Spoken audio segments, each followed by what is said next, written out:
আপনারা জানেন যে আমরা আজকে আমাদের নমিনেশনটা উইথড্র করেছি।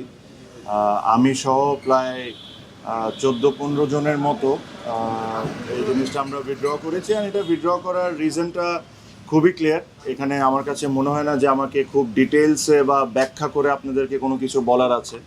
আমি শুরুর থেকে একটা কথা বলে আসছি যে ইলেকশনটা কোন দিকে যাচ্ছে বা কিভাবে হচ্ছে এই জিনিস নিয়ে আপনারা সবাই এখন ক্লিয়ার। যখন যেমন মনে হচ্ছে, যখন যা মনে হচ্ছে তখন তা করা হচ্ছে।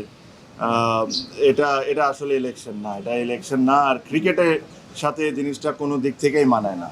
আপনারা আই এম শিওর যখন ইসি তালিকা দিবে যে আজকে কারা কারা উইথড্র করেছেন, তাদের নামগুলো আপনারা দেখলেই বুঝতে পারবেন যে তারা সবাই তাদের জায়গার থেকে হেভি ওয়েট, তাদের ভোট ব্যাঙ্কও ইটস ভেরি স্ট্রং। এটা হলো আমাদের একটা ওয়ে অফ প্রোটেস্ট, যে এখান থেকে এসে যে এই নোংরামির পার্ট আমরা থাকতে পারবো না। এখানে ধরেন বিভিন্ন ধরনের বিভিন্ন সময় অনেক ধরনের কথা বলা হয়েছে, but end of the day আমার কাছে মনে হয় যে এই নোংরামির সাথে আমরা কোনো দিক থেকে কোনোভাবে পার্ট রাখতে পারবো না। আর সেকেন্ডলি আমি একটা জিনিস সবসময় বলছি, বাংলাদেশ ক্রিকেট এটা ডিজার্ভ করে না, বাংলাদেশের ক্রিকেট ফ্যানরাও এটা ডিজার্ভ করে না। এটাও বলে রাখি, আমি জানি না কতজন স্বীকার করবেন কি করবেন না, বাট এখানে আরও অনেকেই আজকে উইথড্র করতেন। তাদেরকে বিভিন্নভাবে বিভিন্ন ওয়েতে বোঝানো হয়েছে বা চাপ সৃষ্টি করা হয়েছে, তাদেরকে করে থামানো হয়েছে। বাট এছাড়াও অনেকেই আজকে উইথড্র করতেন। তাও 15 জন যদি আজকে করে থাকেন, যদি আমি রাইট হয়ে থাকি, এটা একটা সিগনিফিকেন্ট নাম্বার।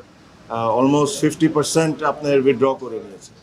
সো আমি এই বিষয়ে কোনো এক সময় ডিটেলসে আপনাদের সাথে কথা বলবো যে কি হয়েছে কি হয় নাই। আমি একটা জিনিসই বলবো যে যারা বোর্ডে আছেন তারা যদি এভাবে করে ইলেকশন করতে চান করতে পারেন, জিততেও পারেন। বাট আজকে ক্রিকেট 100% হেরে গেছে, এটা নিয়ে কোনো সন্দেহ নাই। আপনারা বলেন বড় গলায় যে বাংলাদেশে ফিক্সিং বন্ধ করা লাগবে, আগে ইলেকশনের ফিক্সিং বন্ধ করেন, পরে ক্রিকেটের ফিক্সিং বন্ধ করার চিন্তাটা করি। সো আমার এর চেয়ে বেশি কিছু বলার নাই। আমার কাছে মনে হয় যে এটা স্পষ্টভাবে ক্লিয়ার সবার কাছে, কারা কারা কোন সময় কারা কারা কোন ধরনের ইনভলভমেন্ট এখানে রেখেছেন, কী ধরনের ইন্টারফারেন্স হয়েছে। নিয়ম ইচ্ছামতো কত সুবিধার মতো যে সময় দরকার ও সময় চেঞ্জ করা হয়েছে। আর এটার সাথে কারা কারা জড়িত একদম স্পষ্টভাবে ক্লিয়ার। আমি এর চেয়ে বেশি আর কোনো কথা বলবো না, বাট ইনশাল্লাহ ভবিষ্যতে আমি এটা নিয়ে অবশ্যই কথা বলবো। আমি আমার স্পিচ এই কথাই বলে শেষ করব যে এই ইলেকশন বাংলাদেশ ক্রিকেট বোর্ডের জন্য একটা কালো দাগ হয়ে গেল।